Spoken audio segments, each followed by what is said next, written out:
제가 자담회를 시작하겠습니다 하면 형식적이지만 박수를 치겠습니다.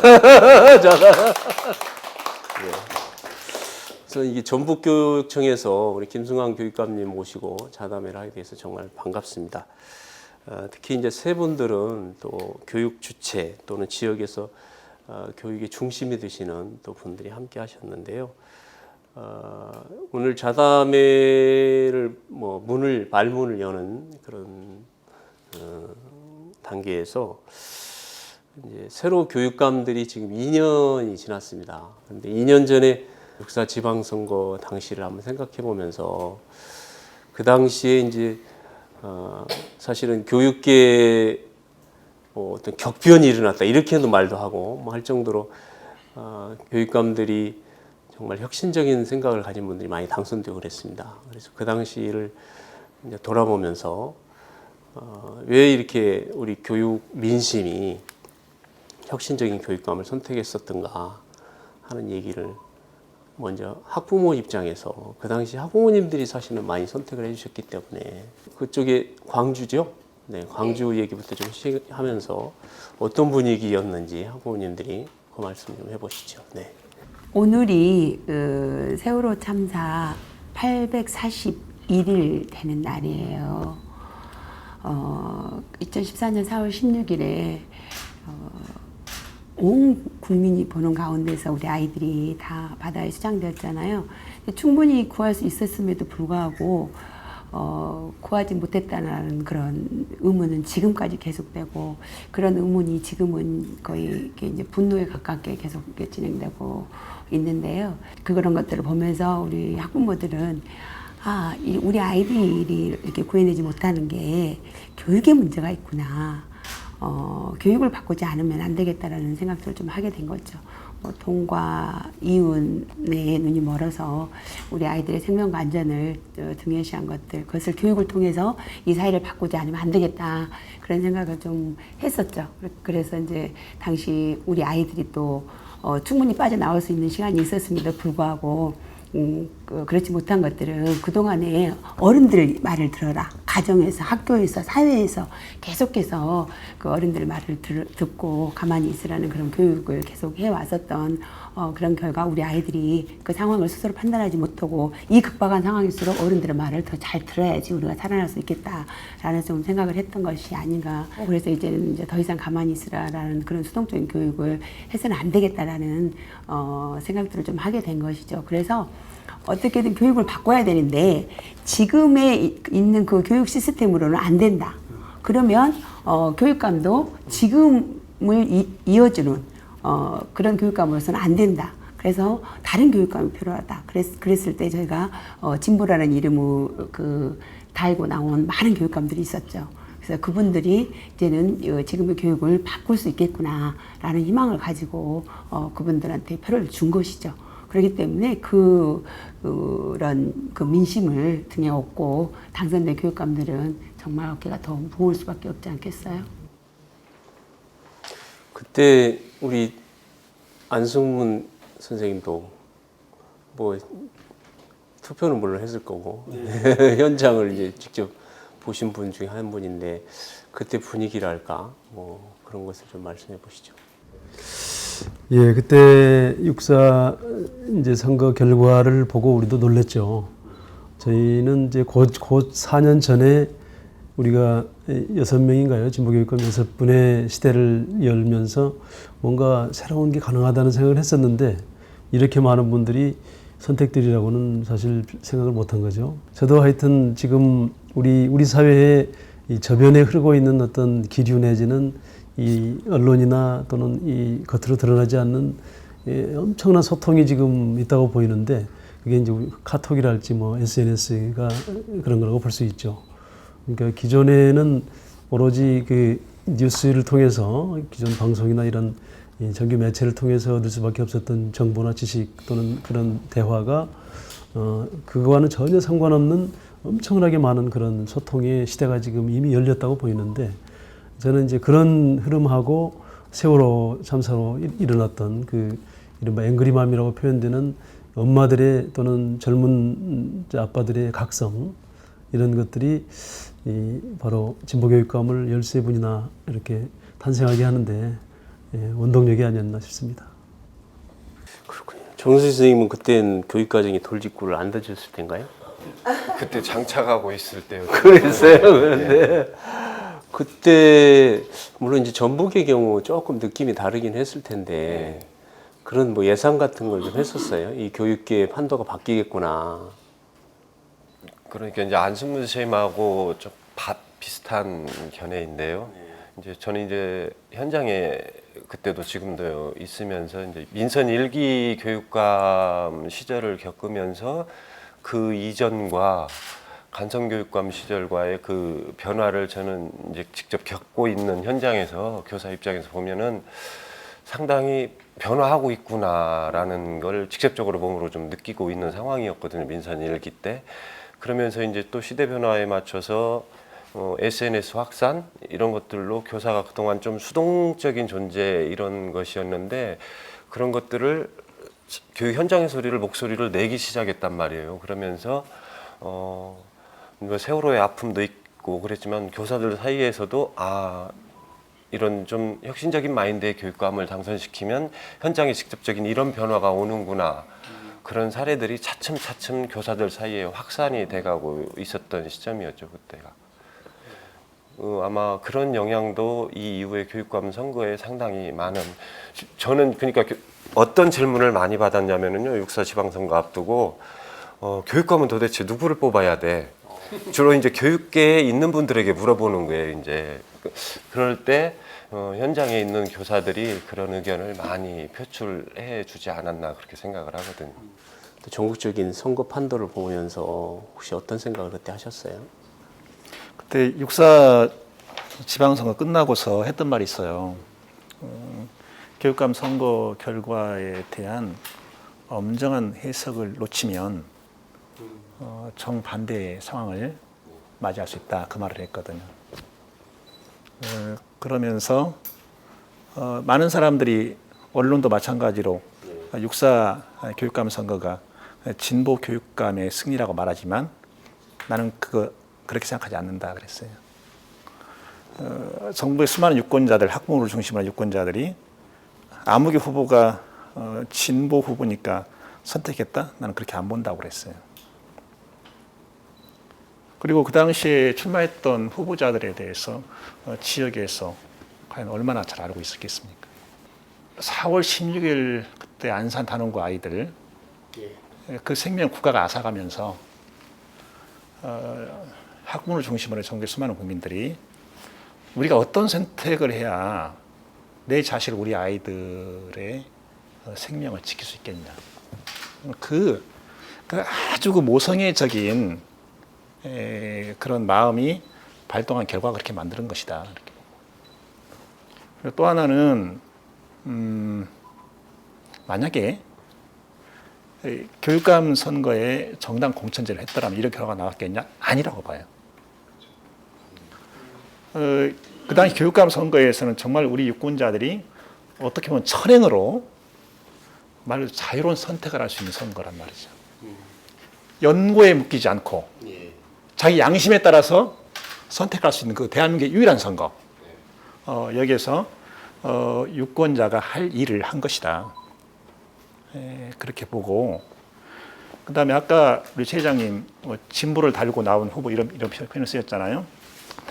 저는 진보 달지 않았어요. 제 입으로 나는 진보다 또는 진보 교육감 이렇게 말한 적이 없어요.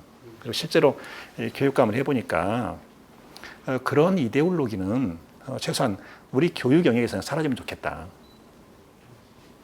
그럼 뭘 대체할 거냐? 그냥 그런 이데올로기 그 자리에 아이들이라는 가치를 갖다 놓자. 모든 것 표준을 거기 삼자. 모든 정책이 아이들에게 도움이 되느냐 안 되냐. 유리한 거냐 해로운 거냐 이렇게 해서 판단해야 되는 거지. 그게 무슨 의미가 있겠냐. 그때 그런 생각을 했었죠. 그러면 아이들을 중심으로 놓고 봤을 때 아이들을 생각하고 그 아이들의 미래를 고민하는 그런 교육감들이 많이 선택된 건가요? 우선은 이제 유권자들이 그러지 않겠냐라고 판단했겠죠. 예. 그 판단이 틀릴 수도 있고 맞을 수도 있고 그런 거죠. 그런데 이 교육감의 자리 이 자체도 권력의 자리입니다. 권력은 사람을 성숙시키기도 하지만 사람을 아주 형편없는 존재로 전락시키기도 하거든요. 특히 우리나라 현실에서는 이 권력이 사람을 만들어가는 것이 아니라 사람을 계속 망가뜨리는 이런 그 역기능을 많이 해왔고 지금도 하고 있지 않습니까? 아까 그 선거가 즐거웠냐 그 말씀하셨는데 제가 선거운동 한 게 한 보름 정도 했나요? 후보 등록을 좀 늦게 했거든요. 늦게 했는데 그때도 그거였죠. 이거 선거에 얽매이지 말자. 얽매이지 말자. 그리고 지금 4.16 그 사건으로 이제 저는 책무도 사건이라고 부릅니다. 그 사건으로 우리 아이들이 그렇게 많이 목숨을 잃었는데 뭐가 그렇게 즐거워서 선거 나오겠다고 나 지금 출마합니다. 그런 출사표 던지고 그런 상황이냐 그런 생각을 했죠. 근데 저기는 2010년 선거는 그래도 뭔가 이렇게 좀 즐기듯이 나왔는데 2014년 선거는 굉장히 무거운 그런 분위기에서 출마를 한 거거든요. 근데 왜 사건이라고 부르시나요? 벌써 범죄 행위자들이 나타났잖아요. 네. 이준석 살인죄로 처벌받았죠, 그렇죠? 범죄 행위자들이 나타난 거예요. 그리고 이준석 그 행위가 표상하는 게 뭐냐? 국가는 구하지 않았다는 거예요. 구할 의무가 있는 국가가 구하지 않았다. 그게 하나의 대표적인 케이스로 나타나는 것이 이준석이거든요. 그리고 아까 그랬잖아요. 이렇게 4.16 세월호 우리 교육에 문제가 있었다 이랬잖아요. 네. 그때 그런 말 했습니다. 그러면 우리 교육이 제대로 했으면 국가가 아이들 살렸겠냐? 나는 천만의 말씀이다. 그런 말 한 적이 있어요. 그러니까 그 교육이 하는 역할이 분명히 있거든요. 그렇죠. 그 뒤로 안전교육 하고 하잖아요. 전라북도 열심히 안전교육 시키고 있어요. 아이들이 또 그런 똑같은 사건이 또 발생했어요. 국가가 살릴까요? 그러니까 국가가 할 일을 안 해버리고 마치 교육이 잘못돼서 그런 일이 발생한 것처럼 이렇게 몰아가는 것이 그냥 부도덕하다 이렇게 보는 거죠. 선거 상황에서 이 유권자들이 이 표를 찍을 때는 누가 진짜 좀 바꿀 수 있을까, 누가 진짜 새롭게 우리 아이들을 살려낼 수 있을까를 아마 선택을 했을 것 같아요. 그때는 뭐 진보니 보수니 그거보다는 물어봤겠죠 주변에. 그러면 뭐 이분은 다른 사람하고 좀 달라 이런 게 있었겠지. 좀 바꾸려는 사람들에게 찍은 거죠. 비판을 하고 현재 교육을 비판하고 바꾸려는 사람들에게 선택한 거고, 그런 사람들이 이제 우리는 이제 분류했을 때 진보 후보다 이렇게 이제 언론이나 이런 데서는 불렀고, 우리도 뭐 스스로 그렇게 가르고 있는데, 그때 교육감들 이렇게 바뀌면 교육이 이렇게 달라졌으면 하는 기대도 있었을 테고, 우리 아이들이 이렇게 고통받고 있는데 이 고통에서 좀 헤어나서 자기 꿈을 좀 학교 안에서 좀 펼쳐보고, 그다음 자기 스스로 자기 진로를 찾고 뭐 이런 세상을 좀 원했을 거라고요. 그러니까 여러분의 어떤 입말로 그때 당시에 기대했던 주변의 뭐 사람들이 교육감 바뀌면 뭐가 읽은 만큼 바뀌겠다랄지 또 이건 바꿔줬으면 하는 기대들이 있었을 것 같아요. 한번 얘기를 좀 해보시죠. 이제 현장 교사 입장에서 교육감이 바뀌면 뭐 천지가 개벽한다라고 느끼지 못하죠. 우리 교육제도의 근본적인 모순, 이런 상황 속에서 현재 지방 교육자치마가 어떤 한계를 갖고 있고, 이 상황 속에서 교육부가 시도교육청을 어떻게 컨트롤하고 있는 이런 상황 속에서 현장에서 교사들이 원하는 거는 최대한 좀 방패막이가 되어 달라는 거예요.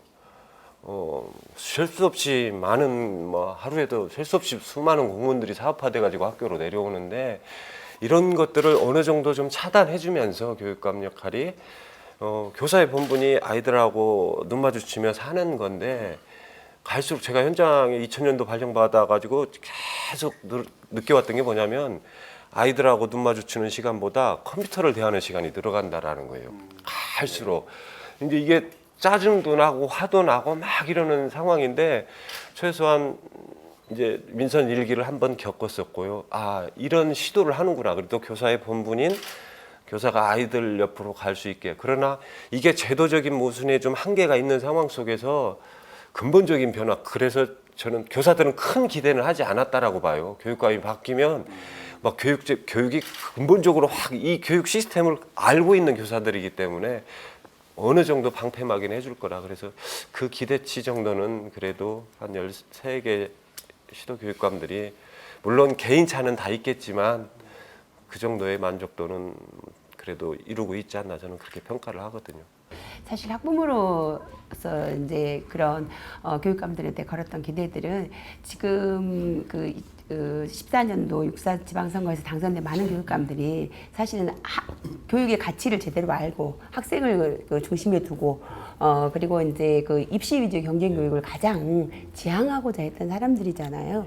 그렇기 때문에 그런 부분에서 조금 더 자유로워질 줄 알았죠. 우리 아이들이 학교에 가면 이제 그 학교 폭력도 좀 더 없어지고 그 나름대로의 학생 자치 활동이나 뭐 동아리 활동들이 좀 이렇게 많이 이렇게 지원이 되는 부분들이 좀 있고 그런 것들 기대하고 그리고 또 입시 경쟁이나 그런 공부력도 조금 자유로워지면서 사교육도 좀 줄어들지 않을까라는 그런 기대를 좀 했었던 게 있었죠.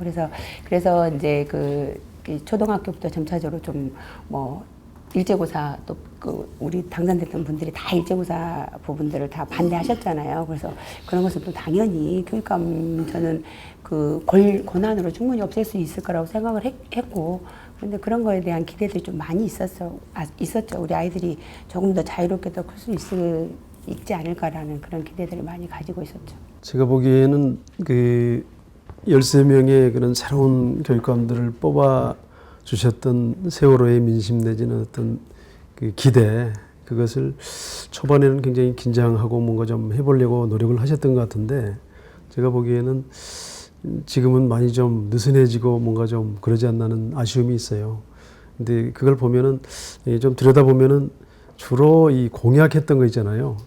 인수위 시절부터 계속 공약을 실현한다는 그런 관점으로 접근하는 경우가 많은데 제가 보기에는 이 공약은 뭐 기본적으로 이제 가야 되는 거라고 하더라도 우리가 뭘 해야 되는지에 대한 그 당선되고 난 바로 다음부터 뭘 하면 좋을지에 대해서 좀 저는 함께 이 선생님들, 학부모들 또는 시민들, 아이들 함께 해가지고 좀 논의해서 거기에 뭐 시의원도 좀 도의원도 와서 함께 있으면서 우리가 진짜 함께 해야 될 과제를 한 5가지를 뽑아보자랄지 이런 식으로 해가지고 그거는 어떻게 보면 단순한 과제일 수도 있는데 그렇게 해서 우리가 함께 해결할 어떤 이 실마리의 그 첫 번째 지점들을 찾아내는 작업이 좀 부족하지 않았는가 저는 그런 생각을 합니다. 그러니까 너무 막 뭐 예를 들면 무슨 뭐 조례를 만든다 무슨 뭐 혁신학교를 만든다 이런 식으로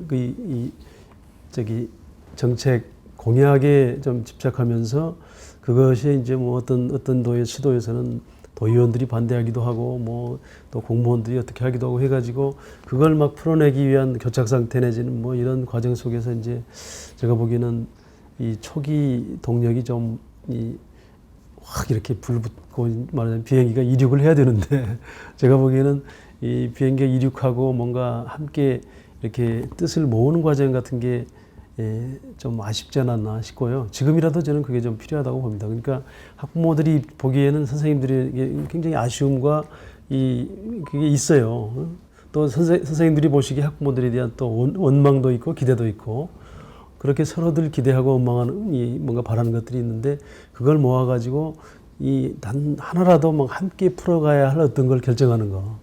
저는 특히 이제 학교 안에서 그것이 필요하지 않나 싶거든요. 학교 안에서도 어떻게든지 간에 처음에는 토론이 잘 안 될지 모르지만 그런 식으로 해서 함께 모여가지고 진짜 우리가 할 것을 한번 정해보자라고 한다든지 해서 이제 그런 식으로 이 주체들이 함께 어떤 목표를 설정하고 그걸 풀어내게 하기 위한 그런 어떤 프로세스 내지는 그런 분위기 그런 것들이 좀 되었으면은 좋았겠다 싶고요. 지금도 좀 저는 그렇게 생각합니다. 그러니까 예를 들어서 학생인권 조례 서울서 뭐 경기도에서 막 했지만 그 조례 제정 이전하고 이후하고 학교 안에서의 학급회의나 아이들의 그야말로 자치활동 아까 얘기한 그런 게 얼마나 활성화됐는가 하면 사실 별 차이가 없거든요.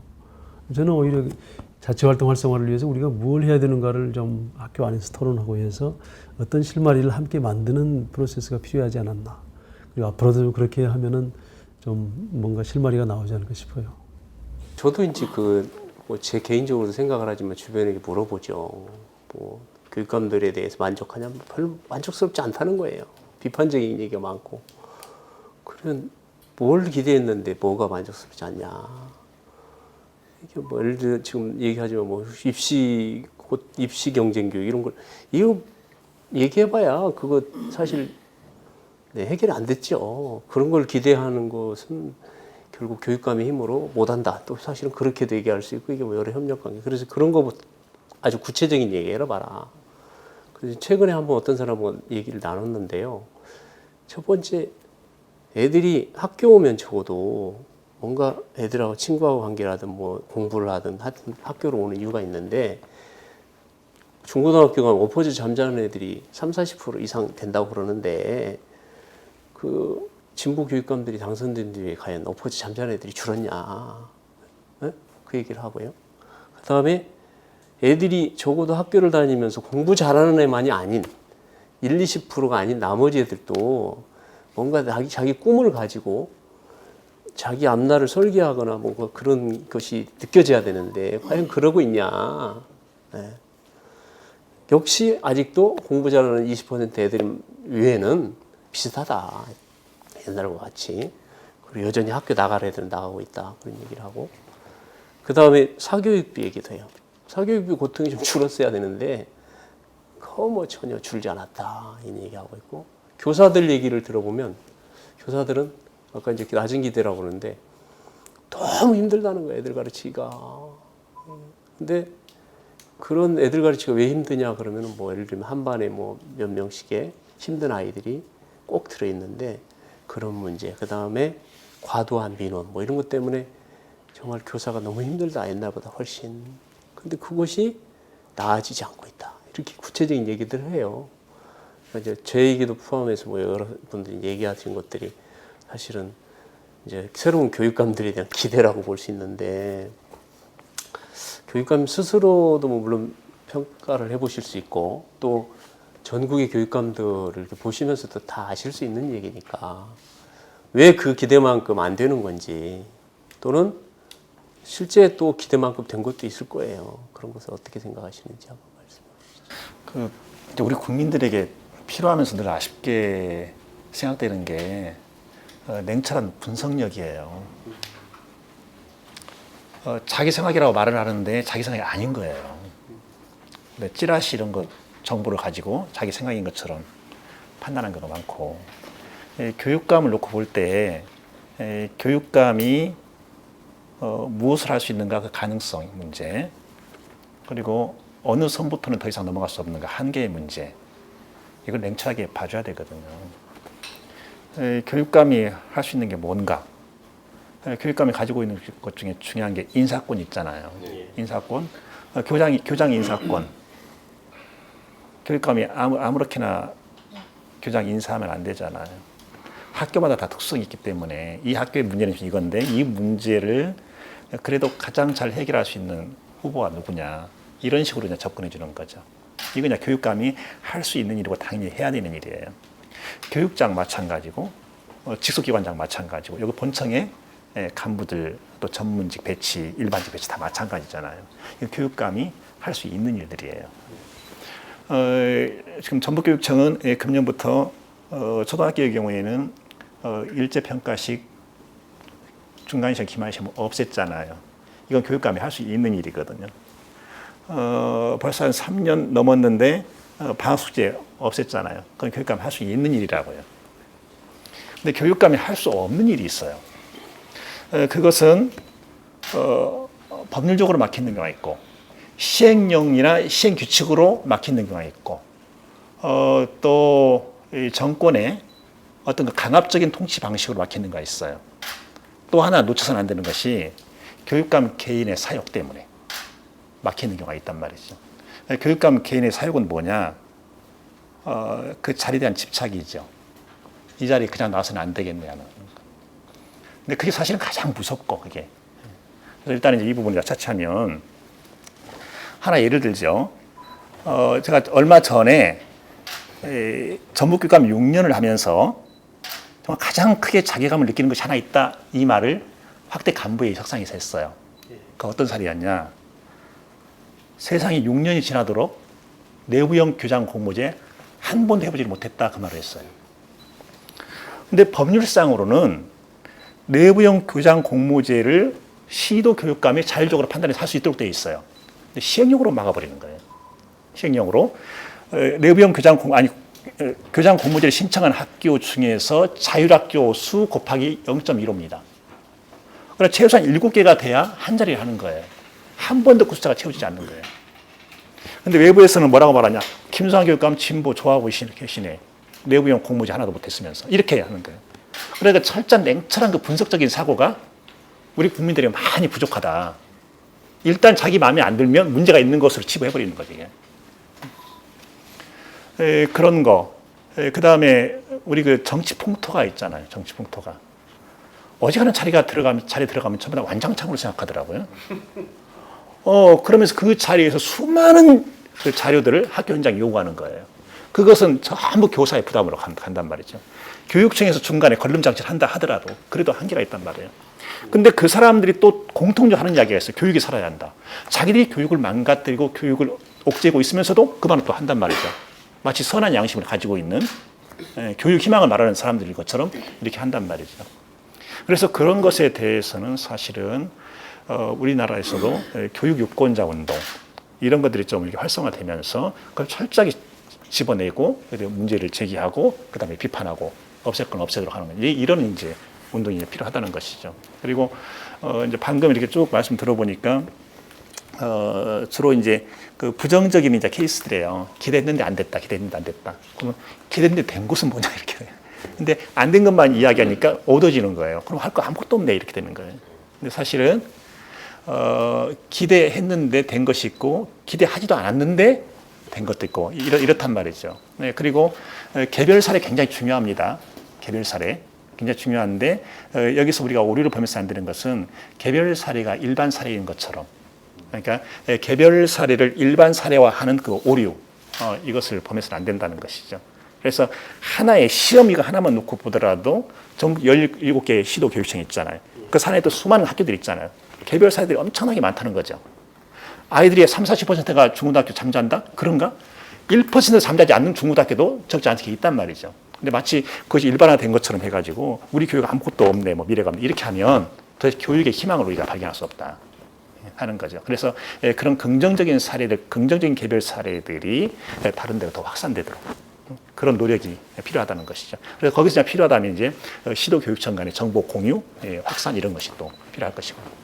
저는 이 교육감님들 같은 경우에 사실 뭐 우리가 차기 정권이나 이렇게 정권이 바뀌면은 그런 걸 해야 된다고 보는데 사실 교육감님들의 협의체가 어떻게 보면 국가적 이 교육 정책 결정에 굉장히 중요한 어떤 그 역할을 할 수 있는 그런 것인데 제가 보기에는 뭐 13분에다가 막 이 17분이 함께 정말 뭐 우리 이거 한번 해보자라고 몇 가지 문제에 대해서 논의하고 그걸 한 2, 3일 동안 막 수고해가지고 이거 우리 하겠다라고 딱 결정하면은 뭐 교육부 또는 뭐 대통령이 그걸 막을 수 있겠냐 이거죠. 그러니까 저는 그런 점에서 이제 좀 이 각 교육감님들이 각각은 좀 열심히 하시려고 노력은 하셨지만 함께 해가지고 뭔가 큰 흐름을 만들기 위한 그건 좀 아쉽지 않나. 2년 동안 혁신적인 정책이 있었던지 또 아니면 교실에서 아이들 뭐 생활이 달라졌던지 또는 교사가 이제 교사로서 뭐 느끼는 어떤 새로운 뭐 그런 모습이 있던지 뭐 있을 거 아닙니까? 그래서 정책이 됐던 또는 학교 현장이 뭔가 달라졌든지 또는 학부모의 만족도가 높아졌든지 그래도 좀 눈에 띄게 좀 달라졌다고 생각하는 것들이 있는 건지 뭐 이 전국을 볼 때 정말 학부모들이 느끼기에 교육감님 이제 직선들을 통해서 정말 교육의 가치를 중요하게 생각하시는 분들이 당선되고 나서 달라진 것은 뭐냐면요. 학부모들, 교육감들이 대부분 청렴 교육 실현하겠다고 하셨거든요. 촌지 없어진 거예요. 정말 그거에 대한 만족도는 높아요. 그게 이제 뭐 고등학교에서는 여전히 음성적으로 한다라고 하지만 사실은 초등학교에 들어가는 촌지 부분들은 초등학교 때부터 가장 그 학부모들이 불안해하는 것들이거든요. 그런 부분에 있어서는 정말 많이 없어지고 이제는 그런 부분에 있어서 좀 안심해도 되지 않느냐. 촌지에 대한 압박감에서부터는 정말 많이 벗어났다는 얘기들을 하죠. 네, 그게 어떻게 보면은 그 교육감님들이 스스로 청렴 교육감이 되고자 했기 때문에 나온 결과가 아닌가 싶어요. 그래서 그거 하나는 큰 성과라고 말하고 싶습니다. 네. 선생님들이 현장에서 가장 느끼고 있는 게 뭐냐면은 인사 시스템이 투명해지고 개선되고 있다라는 거죠. 궁극적으로 교육감의 뭐 초중등 교육법의 교육감의 뭐 임무 쭉 이런 가장 핵심이 저는 이제 인사권, 재정운영권 뭐 이런 것이라고 보는데 실질적으로 인사권은 너무 투명해져 가지고 예전에 뭐 이렇게 음성적으로 뭐 이런 관행들이 거의 좀 사라졌다라고 보는 게 지금 제가 이렇게 전국 돌아보면은 그런 부분에 대한 만족도는 상당히 그러니까 적어도 교장 정도 되려면 장학사 하나 되려면은 뭐 얼마 예전에 뭐 이런 말들이 이렇게 횡행했었는데 이제 그런 말들이 사라졌다라는 거죠. 그거 하나만으로도 저는 상당히 큰 변화를 일구었다라고 높이 평가를 해주는 부분이고요. 그다음에 교육청 예전에는 교육부 사업이 뭐 교육청이 이렇게 이첩하는 게 대부분이지만 교육청 자체 사업도 상당히 많거든요. 그런 사업으로 인해서 단위학교로 공모사업 형태로 파생되고 이러는 사업들이 참 많았었는데 지금 전년도 올해 이렇게 돌아보면서 교육청 단위에서도 물론 여전히 많기는 하지만은 전북은 많이 없앴고요. 제일 많이 없앤 데가 전북인 것 같고 그런 교육청 자체 사업들 꼭 필요하지 않은 사업들 관행적으로 해왔던 사업들을 좀 덜어내려고 하면서 학교의 자율권을 많이 주려고 노력하는 부분 그런 부분은 많이 좋아지고 있다라고 생각이 되고 있는 부분이죠. 그런 이제 말씀들이 적극 공감하고 제가 보기에는 이 경청하는 자세 있잖아요. 경청. 특히 기존에는 이제 뭐 학생이랄지 학부모, 선생님들 그것도 좀 약한 사람들, 저 구석에 있는 사람들이 뭐 이야기하면 거의 들리지 않거나 들으려고 하지 않았는데 우리 이제 교육감님들의 가장 큰 특징 또는 그것은 경청하려고 하고 뭔가 들어서 하려고 하는 그런 의지가 강하다. 듣고 소통하려고 하는 그런 자세는 저는 뭐 어떤 이른바 관료 출신 또는 뭐 이른바 과거의 교육감들도 어쩔 수 없이 할 수가 없는 그런 몸에 뱄기 때문에 근데 우리 이 교육감님들은 그런 점에서는 저는 굉장히 큰 변화라고 보이고 다만 이제 그렇게 듣고 그거 참 괜찮다고 하는 것을 이제 이 행동으로 실천으로 옮기는 그 과정에는 이제 또 꽤 많은 장애물들이 있는데 이제 그걸 풀어내기 위한 것으로서 아까 저는 이제 좀 주체들이 함께 논의하는 구조 속에서 서로 뭐 교육감이 개입하지 않아도 주체들끼리 뭐 서로 때로는 뭐 비판도 하고 뭐 하면서 이렇게 한 대로 모아질 수 있는 그런 건 좀 이제 그런 것만 좀 더 보태진다면 저는 뭐 어떤 우리나라의 어떤 단체장이나 이런 선출직보다도 저는 교육감님들이 가진 이 장점이자 특기이자 그것은 바로 경청, 소통하는 자세 그것이 아닌가 싶어요. 사실상 가장 사실은 교육감님의 큰 성과는 혁신학교죠. 이렇게 이제 뭐 여러 지역마다 다른 형태로 나오긴 하지만 사실은 혁신학교를 통해서 교육이 어떻게 되어야 된다라는 교육의 가치는 어떠해야 된다라는 것을 이렇게 근본적인 물음을 통해서 조금씩 그 의식들을 바꿔나가는 역할들을 좀 많이 하고 있는 것 같아요. 이제 다만 그것들이 그 교육의 평등성에 입각해서 모든 학교가 다 그렇게 돼야 되는데 지금 상황상 그러지 못한 부분이지만 그럼에도 저는 혁신학교는 교육감 13명의 교육감님들의 가장 큰 저는 성과라고 보고 있고 또 학부모의 입장에서는 보편적인 교육복지죠. 네, 보편적 교육복지. 지금 2010년도에 이게 그 무상급식을 필두로 해서 정치적으로 접근을 했지만 사실 이 부분들이 교육감님들이 이러한 교육감님들이 당선되지 않았으면 실현하기가 힘든 부분이거든요. 저희 학부모들은 그 무상급식을 넘어서 사실 교복, 수학여행비 그런 부분까지 굉장히 교육복지가 그런 확산되고 그 국가가 지방자치가 교육을 책임지려고 하는 그런 자세들이 있어서 이제 그 학부모들이 거기에 대한 교육감들의 기본적인 신뢰들이 있는 거고 앞으로 교육은 그 최종적으로는 국가가 책임져야 된다라는 부분으로 그 의식의 변화를 주도하는 그 선도적 역할을 하고 있는 거죠. 저도 그 무상급식 말씀드리려고 했었어요. 그 부분 학교에서 확연하게 달라진 부분, 아이들이 그런 차별 없이 똑같이 밥 먹을 때 다 할 수 있다라는 건 정말 큰 변화죠. 획기적인 변화. 근데 그 제가 느낀 가장 큰 변화는 이거예요. 그 2010년에 교육감이 돼서 그때 혁신학교 처음으로 작업을 시작했거든요. 예, 그때 담당자들과 대화를 하면서 이런 질문을 했어요. 우리 전북교육청이 앞으로 혁신학교를 만들어 나갈 건데 어떻습니까? 혁신학교가 가야 하는 목표 지점은 어디라고 생각합니까? 이렇게 한번 질문했어요. 지금 1기 임기 내 100개 혁신학교 만들겠다 했습니다. 그럼 100개 만들었다고 합시다. 그러면 그게 혁신학교가 가고자 하는 지점입니까? 이렇게 질문했거든요. 그래서 거기서 이제 직접 또 자문자답을 했죠. 전라북도 혁신학교가 가고자 하는 그 지점은 모든 학교 혁신입니다. 혁신학교 간판 걸어놓은 학교만 혁신됐다. 그건 무슨 의미가 있습니까? 그리고 시간이 가면 그것도 소멸하게 돼 있습니다. 모든 학교 혁신하는 건데 그러기 위해서는 가장 중요한 게 교육감이 교사를 신뢰해 주는 겁니다. 교육감이 학교 혁신을 이끌어야 된다는 천만의 말씀이고 학교 혁신의 열쇠는 교사의 손에 있는 겁니다. 그 말을 했어요. 근데 이제 지금 와서 이렇게 보니까 전북의 경우 이런 생각이 들어요. 이 성장은 아이들에게만 필요한 것이 아니라 교사에게도 필요한 것이다. 며칠 전에는 축사하면서 교육감에게도 성장이 필요하다 이 말을 했습니다. 실제로 교사가 성장을 위한 노력을 하고 있냐? 굉장히 놀랍다는 생각을 했어요. 지금 전라북도에는 보면 교사 독서 동아리가 자연 발생적으로 우후죽순처럼 엄청나게 많이 생겨났습니다.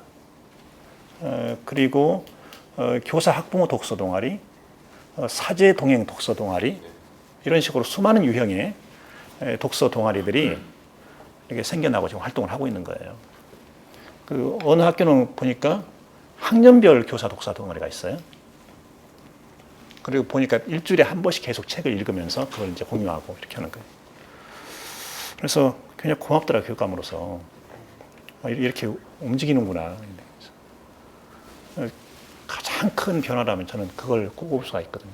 김성환 교육감님은 어찌됐든 지금 이제 재선 교육감이죠.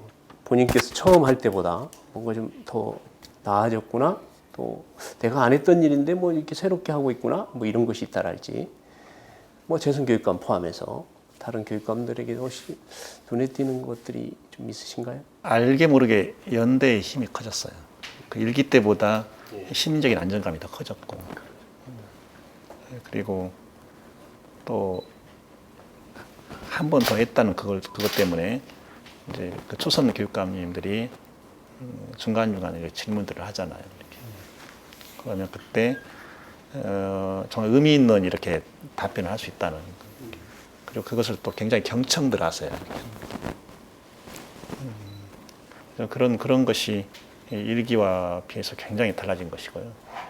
그다음에 무상보육 예산 그 문제로는 지금 이런 생각을 합니다. 만약에 경기도 이재정 교육감님이 아닌 다른 성향의 교육감님이 있다면 경기도에 나 정말 이거 숨 막히겠다. 근데 경기도에 이재정 교육감님이 계시기 때문에 사실 굉장히 큰 일이잖아요, 이게. 이것을 하는데 정말 이렇게 호흡을 아주 이렇게 가볍게 할 수 있다. 이 사안에 관해서요. 그런 거죠. 그러니까 어느 지역의 초선 교육감님이 어떻게 이렇게 확실하게 눈에 띄는 그런 실적을 냈다 이거보다도 전혀 기대하지도 못했던 큰 크기의 연대의 힘이 생겼다. 이것이 교육감 일을 하는데 상당히 강한 추진력을 주고 있다. 이렇게 말씀드릴 수 있어요. 이런 게 좀 있긴 있는 것 같아요. 그러니까 김상곤 교육감이 초기에 뭐 부상급식이나 뭐 혁신학교 정책 또는 뭐 인권조례 이런 거 했을 때 이제 수도권이라는 장점도 있고, 그 다음 전혀 안 했던 것을 하니까 언론이 이제 주목을 하고 하면서 사실은 전국적 의제화되는 데에도 크게 이제 어떤 기여가 되고 이랬는데 그런 것처럼 이제 이렇게 제도적인 것 또는 정책적인 것이 사람들이 눈에 좀 띄어야 되는데 확 안 띈다는 거죠.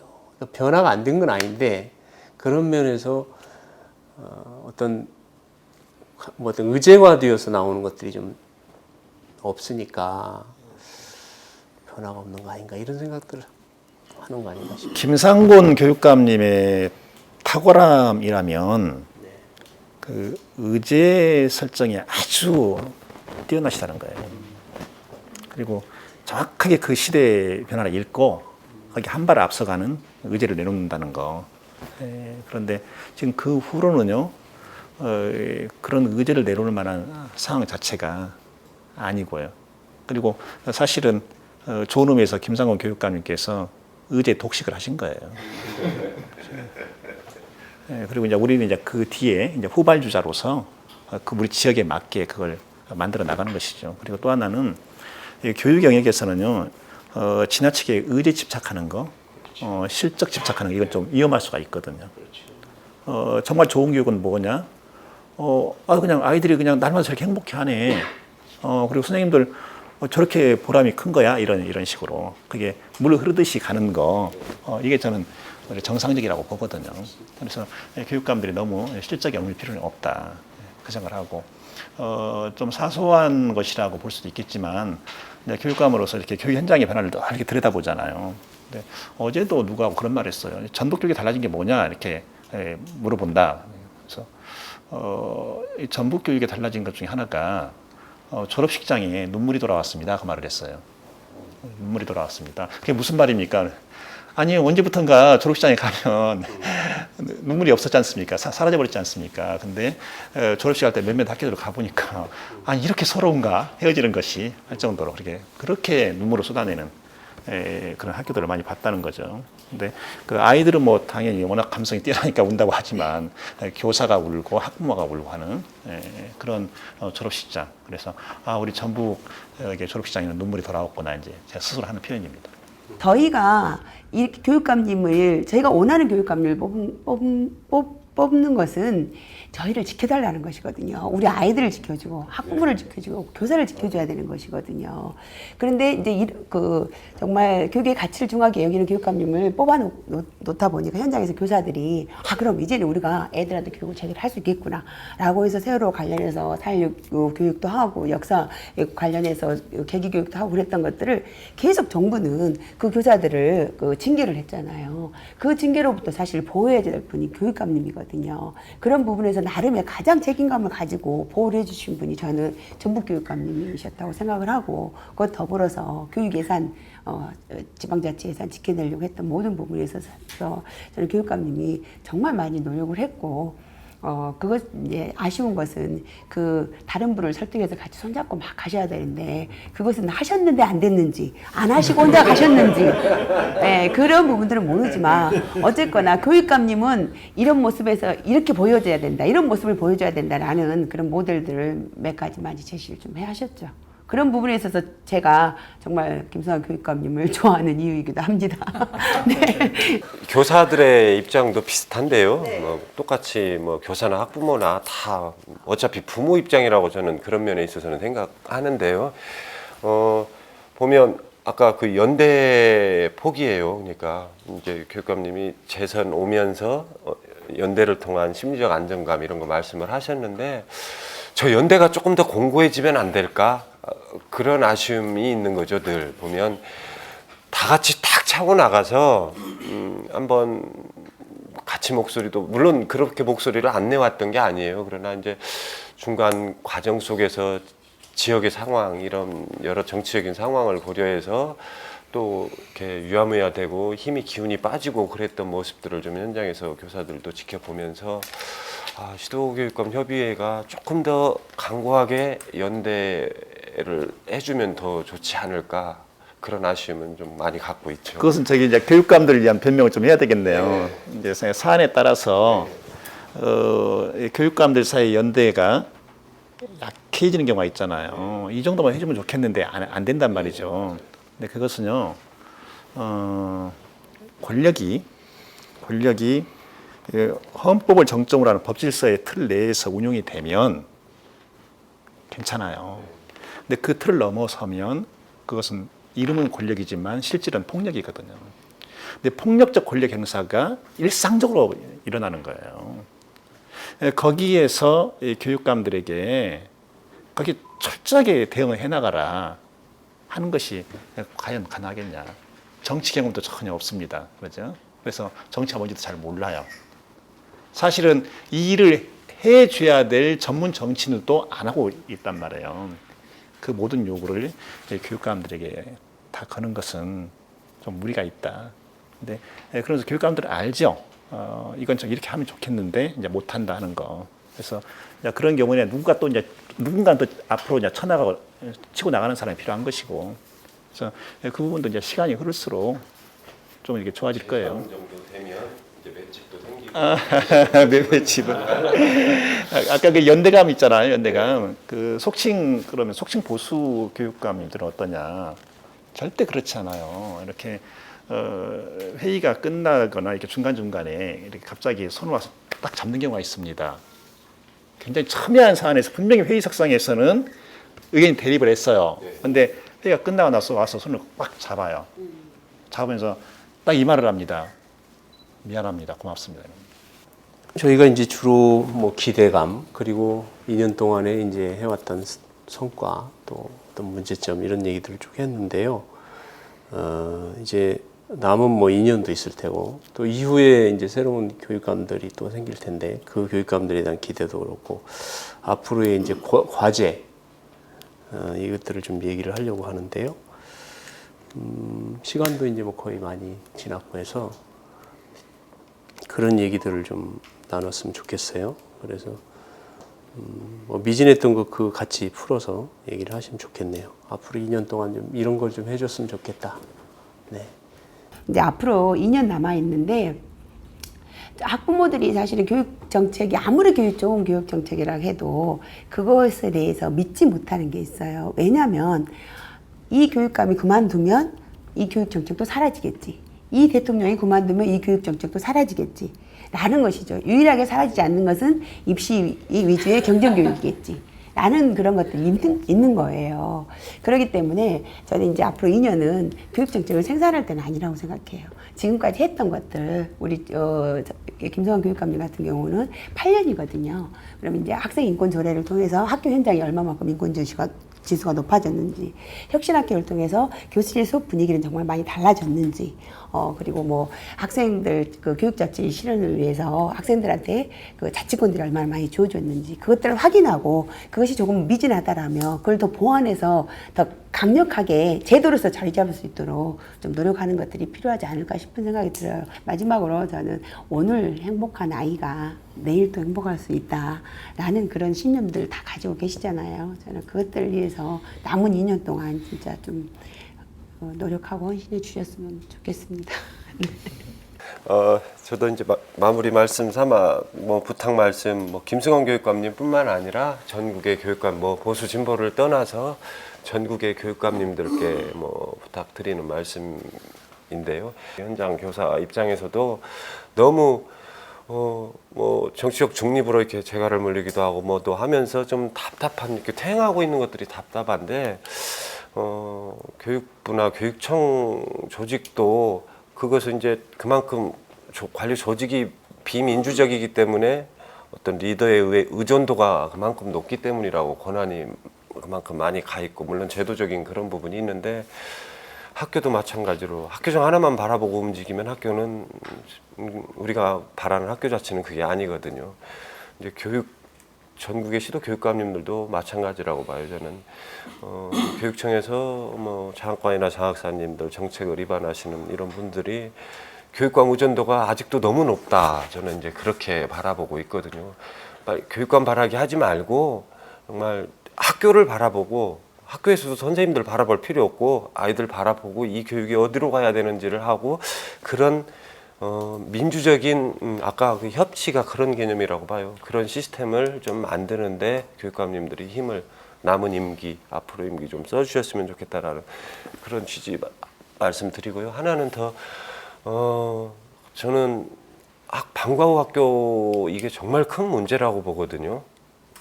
학교에 이게 지금 서로 폭탄 돌리기 하고 있는 상황이었는데 학교가 마지못해 떠안고 있는 상황이었고요. 이러면서 정상적인 학교 교육이 완전히 파행적으로 돌아가고 있고 일을 하기 싫어하는 힘들던 그런 차원을 저는 떠났다라고 봐요. 이 문제는. 이것을 이제 교육부가 지금 나서서 법제화를 하고 있다라고 하는 상황이라고 지금 제가 그렇게 전해 들었는데 이 부분은 시도교육감협의회도 마찬가지고 학부모단체, 교원단체도 나서서 향후 우리 사회의 판도를 가름하는 법이 되리라고 봐요. 이게 그런 만큼 중요하다라고 보거든요. 저는. 그래서 같이 공동 한 목소리를 내서 이 법안들이 어떻게 그러니까 가장 먼저 이제 시도교육감협의회에서 좀 목소리를 내주고 교원단체, 학부모단체 그래서 학교가 학교의 제자리를 잡아가고 또 지자체나 시민단체 같이 어떤 힘을 모아야 될까 그런 중요한 협치의 거버넌스 주제로 지금 당면에 있다 저는 그렇게 생각을 하거든요. 그 부분에 좀 전국의 시도교육감님들이 저는 누리 과정 못지않게 아주 중요한 문제이기 때문에 현장은 이 문제로 현재가 폭탄이 뭐 수소폭탄이었다면 지금 이제 핵폭탄급이 날아오고 있는 그런 두려움에 떨고 있는 상황이거든요.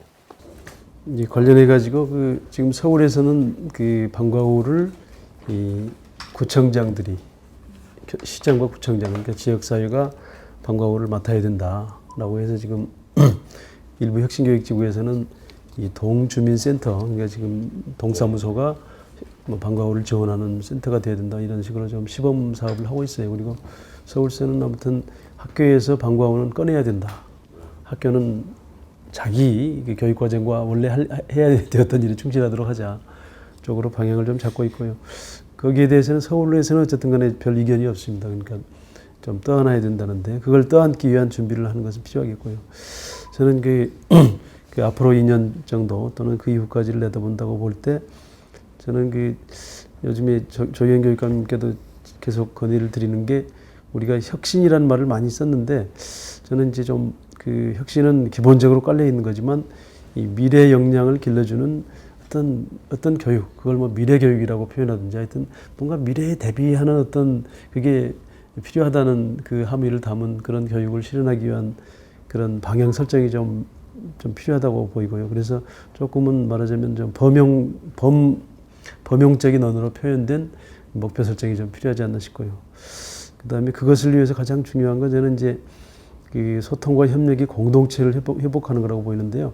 그것의 이제 기본은 학교 자체겠죠. 학교 안에 학교가 그런 공동체로 회복되는 거. 근데 그것은 학교 힘만으로는 힘들다. 그래서 저는 학교와 학교 밖이 함께 만나서 특히 학부모와 교사 함께 만나가지고 뭔가 학교 내 민주주의를 좀 제대로 세우는 게 저는 가장 핵심적인 과제이고 이건 정말 이 앞으로 2년 동안 해서 그 이후 4년 동안에 6년 만에 좀 제대로 좀 한번 해볼 과제가 아닌가 싶고요. 그 다음에 이제 중요한 건 이 교사들의 자율성을 보장하고 학교의 자유를 보장하는 건데요. 근데 그러려면은 교사들이 지금 일종의 역량이 강화돼야 되는 거예요. 그러니까 저는 교사들의 역량 강화를 위해서 필요하다면은 정말 전혀 아낌없이 예산을 쏟아부을 수 있어야 된다고 보이는데 그 교사들의 역량 강화를 전제로 한 학교의 자율성 보장 그리고 그보다 사실 본질적으로 중요한 건 아이들의 자치와 자유를 보장하는 거죠. 이런 것들을 보장하는 것을 기본으로 해서 이것을 방해하는 어떤 행정도 중단한다. 뭐 이렇게 해서 완전히 저는 뭐 제가 교육위원 할 때 정말 교육청의 장학사와 공무원들이 한 3개월 정도 완전히 그냥 올스톱으로 한번 휴가를 가보면 좋겠다고 한 적도 있는데 학교가 돌아가나 안 돌아가나 보자고. 네, 저는 그래서 아까 그런 위에 있는 그런 것들을 보장하는 것으로의 행정의 혁신 이게 이제 말하자면 이 점을 찍는 게 아닌가 활용점정을 그런 생각을 해봅니다. 선생님들 사이에 농담으로 교육청이 동사무소 같았으면 좋겠다라고 얘기를 해요. 이 서포터 기관 상급기관이 아닌 동사무소처, 예? 이제 그런 취지로 말은 바꿨는데 교육통계청 역할을 계속 하고 있으니까 많이 아쉬운 대목이죠. 그런 부분, 교원 업무 최적화부. 네, 뭐 더 많이 말씀 나오면 좋겠지만 하여튼 이런 여러분들의 기대감 또 여기에 뭐 참석 안 했지만 또 다른 학부모나 선생님들의 기대감이 있을 텐데 이런 기대감을 교육감님이 또 한번 어떻게 좀 실현을 할 수 있을지 또 최선을 다하실지 한번 말씀해 주시죠. 이제 미래에 대한 불신 아까 말씀하셨는데 사실 불신보다 불안감이 큰 거죠. 이게 교육감들이 바뀌었을 때 그 다음에 상황이 어떻게 되는 거야 하는 건데 저는 이 생각을 해요. 교육감은 사라져도 교육의 건강성은 남는다. 그런 시스템을 만드는데 교육감이 실력해야 되는 거 아니냐 하는 것하고 그다음에 이렇게 숫자가 많은데 좀 더 이렇게 연대를 좀 이렇게 드러나게 할 수 있지 않겠냐 이 부분이거든요. 그냥 부분적으로 거기에 동의를 하는데 그 다수의 절제도 굉장히 중요합니다. 다수 우리가 숫자가 많아 그러니까 한번 해볼까 이런 것보다도 저 사람들이 더 좀 나설 수 있을 것 같은데 거기서 이렇게 절제를 하는구나.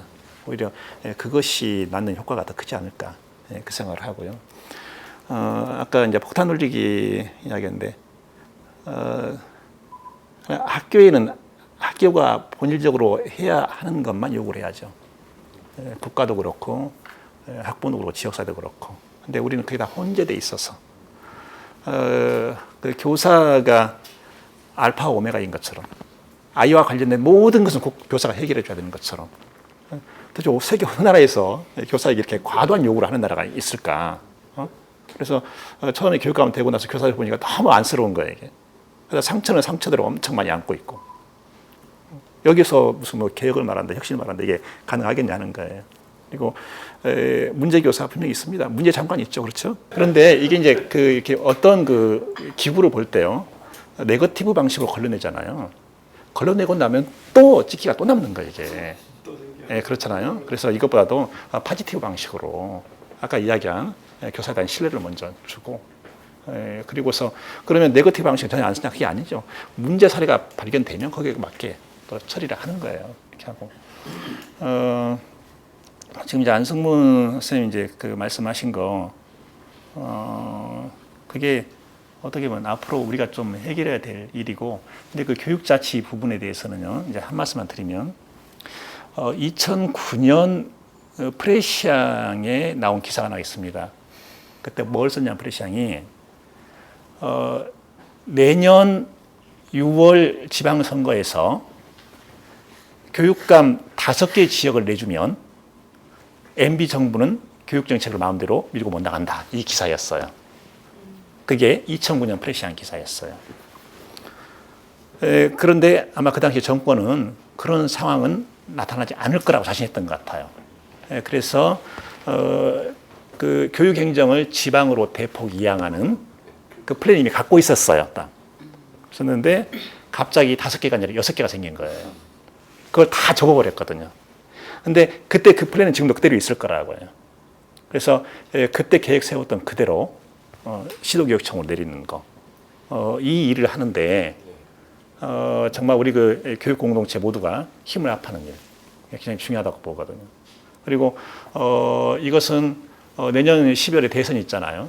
그 대선 의제로도 우리가 내서 각 정당 후보자들이 지방교육 자치 확실하게 실현하겠다. 그걸 내지 않을 수 없게 하는 것도 중요한 과제라고 생각하거든요. 이 참 교육이 결국 아이들을 살리는 것이다. 죽을 수도 있는 아이들을 살리는 것이고 그냥 무기력해서 잠만 자는 아이들에게 눈을 뜨게 하는 것이 교육이 아니겠나 이런 생각을 했어요. 그러면서 우리 교육감님들이 뭐 이제 권한이 사실은 어려워서 뭐 권한이 또 거기에 미치지 못해서 뭘 못하기도 하고 이제 법률적으로 또 가로막혀서 어려움도 있고 또 때로는 권한이 있지만 다른 선생님들이나 학부모들이 협력해주지 않아서 못하는 일도 있지만 이렇게 이제 길을 새로 내는 마음으로 남은 2년도 해 나가면 결국 아이들을 살릴 수 있지 않겠나 이런 생각을 끝으로 하게 됩니다. 김성환 교육감님이 내일 지금 해외를 가셔야 된다고 제가 알고 있어요. 굉장히 이제 피곤하고 어려운 상황인데 이렇게 좋은 자리를 만들어 주셔서 뭐 격식 없이 서로 진솔한 얘기를 다 나눌 수 있어서 너무 뜻깊은 시간이었습니다. 아무쪼록 그 전북 교육을 위해서도 그렇고 뭐 본인을 위해서도 늘 건강하시고 네, 이 여름 잘 견디시기 이렇게 바랍니다. 정말 감사합니다. 네.